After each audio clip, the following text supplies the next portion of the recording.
A few minutes ago, Israeli Prime Minister Benjamin Netanyahu revealed the Jewish Messiah's name. Yes, you heard it right. He has just shared something intriguing about the awaited Jewish Messiah. It's a revelation stirring curiosity and sparking discussions. So who is the Jewish Messiah? What does the Prime Minister say today? Today, watch this video till the end to know more about Netanyahu's secret revelation regarding the Jewish Messiah. Benjamin Netanyahu became Israel's prime minister again, winning the election 16 months after facing defeat. Some Jewish rabbis believe he might have a special role in the coming of the Messiah. However, other rabbis suggest different perspectives, seeing him as a type of Messiah or the fulfillment of certain prophecies related to the Messiah Ben Yosef or the Mashiach Ben David. According to the article, rabbis say he's already holding meetings with the Messiah, referring to the belief that Netanyahu is connected to messianic events.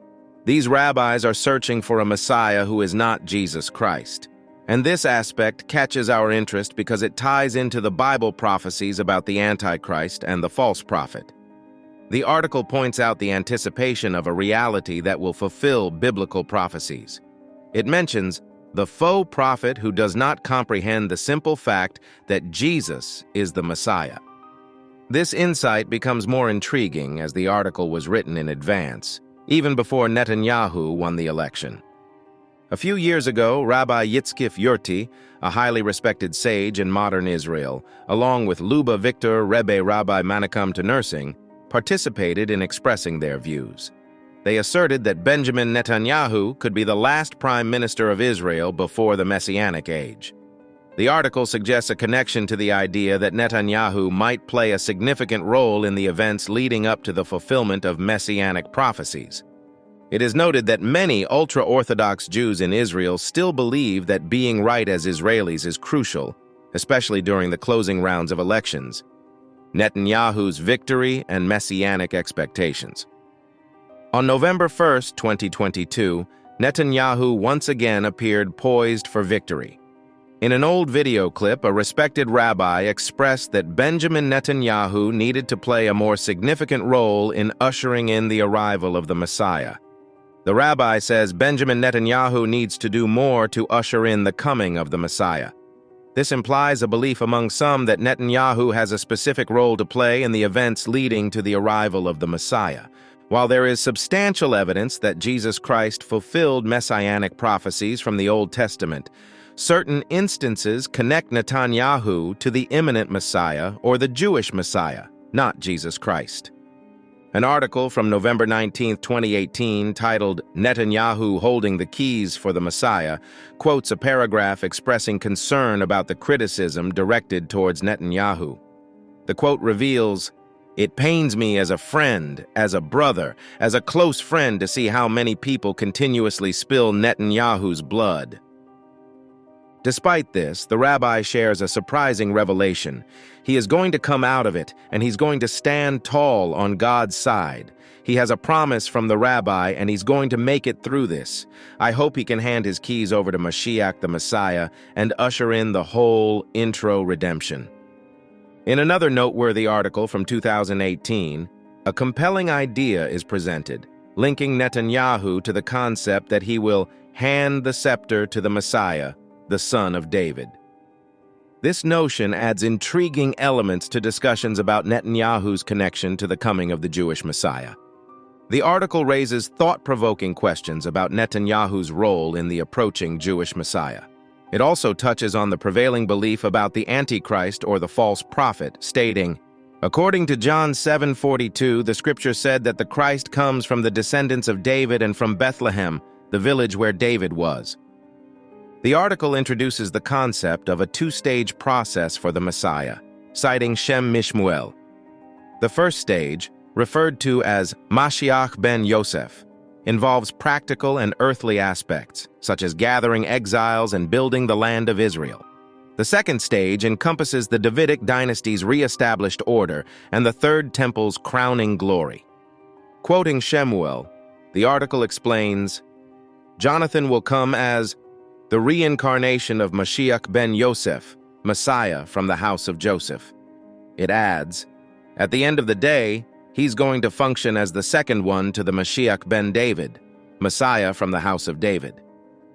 This further implies Netanyahu's significant and multifaceted role in the broader messianic narrative, connecting him to the expectations surrounding the re-establishment of the Davidic dynasty and the construction of the Third Temple. Netanyahu's role in the messianic prophecy. Continuing our exploration, the belief in Netanyahu's connection to the messianic narrative delves deeper into the concept of the reincarnation of David. According to the perspective presented, once this reincarnation occurs, Netanyahu is expected to fulfill his promise by serving as David's second-in-command. So it is mentioned that Netanyahu is fulfilling his function best to his potential as a frontrunner in the material world. This indicates that in the earthly realm, Netanyahu is seen as aligning with the responsibilities attributed to Messiah Ben Yosef, whose primary role is to establish the spiritual foundation needed to receive the light of Messiah Ben David. Within the realm of Messiah Ben Yosef, there are acknowledged divisions. Rabbi Shurdy notes that Netanyahu is playing his role effectively as a frontrunner in the material world. Messiah Ben Yosef's primary characteristic is preparing the spiritual foundation for the arrival of the light associated with Messiah Ben David. The narrative reveals the existence of numerous traditions and beliefs that have evolved over the years, extending beyond what is explicitly mentioned in Scripture or understood as biblical reality. Quoting John 20:30-31, the text highlights the uniqueness of Jesus Christ as the Messiah, emphasizing, "These have been written that you may believe that Jesus is the Christ, the Son of God, and that believing you may have life in his name." The article suggests that various traditions and interpretations have been created over time, shaping ideas about different messiahs, and their distinct stages. We now connect the evolving beliefs about Netanyahu's role with biblical prophecy. The Bible prophesies the coming of the Messiah. This prophecy anticipates the arrival of an antichrist and a false prophet, akin to Jesus' words in Matthew 10:5-6. "I was sent only to the lost sheep." The correlation is drawn with Jesus, who initially came as a testimony and fulfillment to be the Messiah for the people of Israel. However, it is recognized that they rejected him, leading to his crucifixion. As per the article, this rejection triggered a broader outcome, making Jesus the Messiah for all of humanity, including the Gentiles, as explained in the New Testament.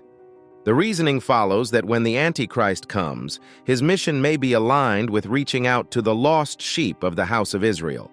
These are the individuals who, despite their rejection of Jesus Christ as the Messiah for the entire world, may still be seeking a connection with him. Therefore, the Antichrist is seen as a figure dispatched to those who have not accepted the reality of Jesus being the Messiah for all, not just for the Jews. Antichrist as the Messiah in Jewish beliefs. Further, an article dated July 25, 2020, presents the perspective of a rabbi who asserts that the Antichrist might be the Messiah the Jews are seeking. According to the article, the rabbi outlines certain traits attributed to the Antichrist, suggesting he could be a direct descendant of King David of the tribe of Judah. Quoting the article, it emphasizes that the Antichrist is envisioned not only as a religious leader, but also as an unparalleled political figure. His proposed roles include overseeing the rebuilding of the Third Temple, restoring the Sanhedrin, and reinstating sacrifices. Additionally, he is anticipated to play a crucial role in uniting the Jewish people in the land of Israel. The article further states, the Antichrist must be a Jew and a descendant of David. This aligns with the notion presented in the 2 Thessalonians 2-4, where the Apostle Paul describes a figure who opposes and exalts himself above all, even claiming to be God, seated in the temple of God. Rabbi Mario Mourinho, a prominent figure in the Messianic Jewish Shema Israel congregation, is cited as concurring with this viewpoint. The possibility is raised that the Antichrist could either be associated with Islam, or be a political figure, or even an extraterrestrial being descending to Earth. And when we expand the idea, it's suggested that the Antichrist might have multiple roles to fulfill. However, the focus remains on the anticipation of a Messiah, particularly among the Jewish community who, over the years, have not embraced the belief in Jesus as the Messiah. The article proposes that this perspective aligns with the established paradigm, especially considering the numerous Bible prophecies that are intricately connected to and directed toward Israel. Prophecies of the Third Temple. The idea of the Third Temple in Jerusalem surrounded by armies links to a biblical reference in Matthew 24:1. This verse advises those in Judea to flee to the mountains. It's a part of a set of prophecies Jesus fulfilled during his time on earth, over 300 of them. According to the New Testament, Jesus is the Messiah. However, the Jewish expectation of the Messiah was based on Old Testament prophecies. They believed the Messiah would be a Hebrew man, born in Bethlehem, Isaiah 9:6, Micah 5:2, from a virgin, Isaiah 7:14, a prophet like Moses, Deuteronomy 18:18, a priest in the order of Melchizedek, Psalm 110:4, a king, Isaiah 11:1-4, and one who suffered before glory, Isaiah 53. All these align with Jesus Christ's life, fulfilling these messianic prophecies. The book of Daniel contains prophecies that hint the Messiah would come before the destruction of the Second Temple. This makes it logically impossible for anyone other than Jesus to fulfill these prophecies, given that they had to be fulfilled before the Second Temple's destruction. Therefore, these prophecies strengthen the belief that Jesus Christ uniquely fulfilled the criteria set by the Old Testament for the Messiah, aligning with historical events and biblical references. The legacy of the Second Temple in Jewish tradition. The Second Temple, though physically absent, holds immense importance in Jewish religious traditions, serving as a powerful memory in the hearts of many. The hope to rebuild this sacred structure persists, rooted in the belief that a future messianic era, foretold in biblical books like Ezekiel and Zechariah, will usher in its reconstruction and the restoration of worship practices. The idea of a third temple is deeply ingrained in theological interpretation, which is fueling debates among Jewish groups.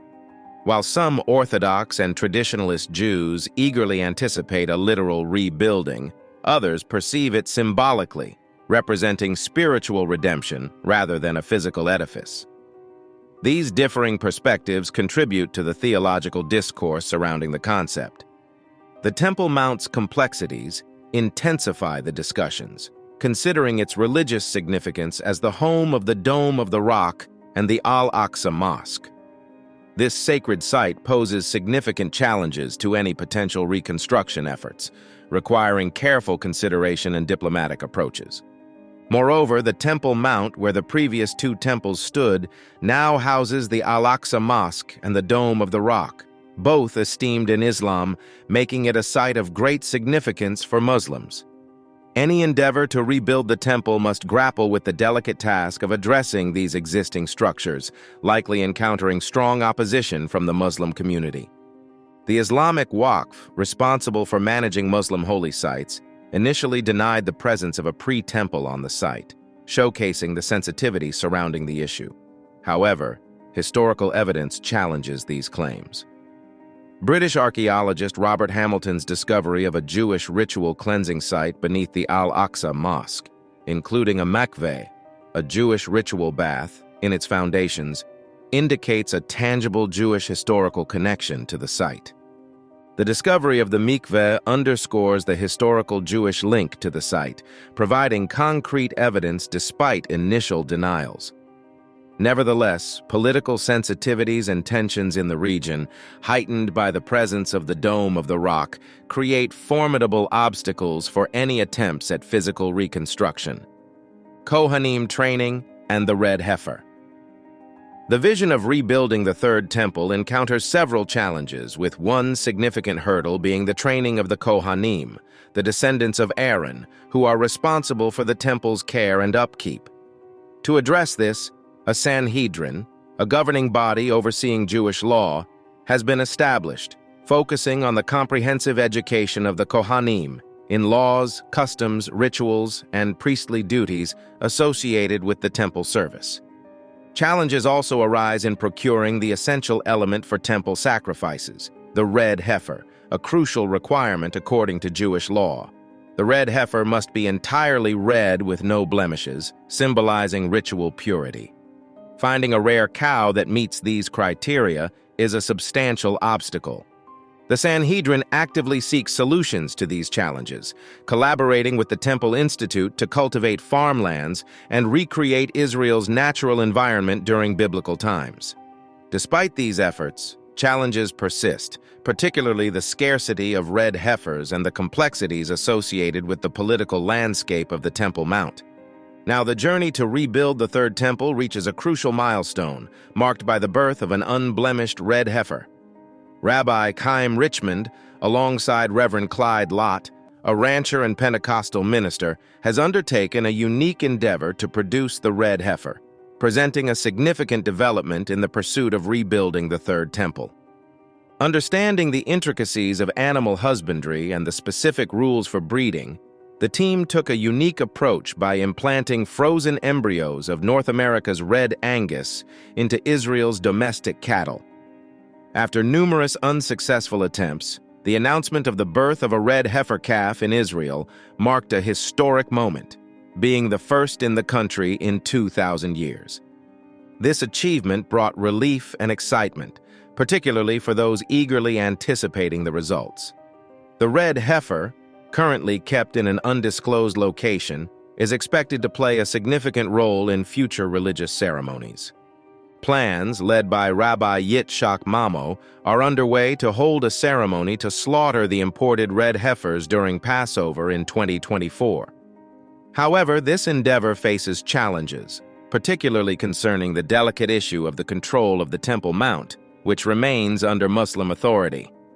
Battle of Armageddon. Further, the Battle of Armageddon stands as a pivotal concept in discussions about the end times. It's prophesied as the ultimate showdown between the forces of good, led by Jesus Christ, and those of evil, led by the Antichrist. Mentioned in the book of Revelation, Armageddon symbolizes a grand and decisive conflict between heavenly and earthly powers. Although its location has sparked debates, the term originates from the Hebrew Har Megiddo, referring to the hill of Megiddo, an ancient fortified city in northern Israel. Biblical passages like Matthew 24 and Revelation outline signs that signal the approach of Armageddon. These signs encompass wars, famines, earthquakes, and the rise of false prophets. These prophecies warn about humanity's challenges in the end times, urging people to maintain their faith and exercise discernment amidst potential deception. Armageddon isn't about the end of the world, but rather signifies the climax of moral decay in contemporary civilization and the ultimate clash between earthly nations and celestial forces. It's not the complete termination of the world, but rather a symbolic representation of the pinnacle of moral decline and the final confrontation between earthly powers and divine intervention. Understanding these prophecies is vital, not for instilling fear, but for encouraging vigilance and steadfastness in faith amid challenging times.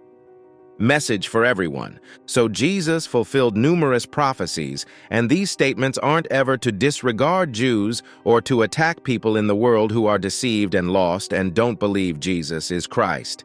It is as clear as it could be that he is the Jewish Messiah. For those open to God, such as Jewish people or people who follow Islam, they need to study the prophecies that Jesus fulfilled because they can easily see it's not like they are just rejecting God in general. They believe in God. Therefore, they need to study the prophecies that Jesus fulfilled, and they can see that Jesus Christ is the Messiah. Concerning Benjamin Netanyahu and his ties to the Messiah, when we see all these things about Benjamin Netanyahu ushering in the Messiah, he will hand his keys to the Messiah, and all of these ties that he has to the coming Messiah for the Jewish people, Christians, and people in general need to be on alert. This alertness is crucial because when the next Messiahs come, when the next world leaders come to take the world control of the governments and the finances of the world, everyone must be vigilant and discerning. This statement concludes the Antichrist, and we can know that for sure because of Bible prophecy. Christians must be aware of these things, as they are crucial to watch and look at. Whenever a Messiah figure comes onto the world stage to fix everybody's problems, there's a significant possibility that he is either the Antichrist, the false prophet, or a part of the process leading to their emergence. Jesus is the Messiah, and it is encouraged to analyze the prophecies. Even if someone doesn't initially believe them to be true, Jesus promises to reveal the truth to those who seek a relationship with him. To people of other faiths, such as Islam or Judaism, the advice is to pray to Jesus, talk to Jesus, and test to see if he's real. Jesus will reveal himself as the Messiah, the Savior of the world, and Christ. It's emphasized that that's the only way to God is through him. So what do you think about the hidden Jewish Messiah revealed by Netanyahu? Comment below and subscribe for more.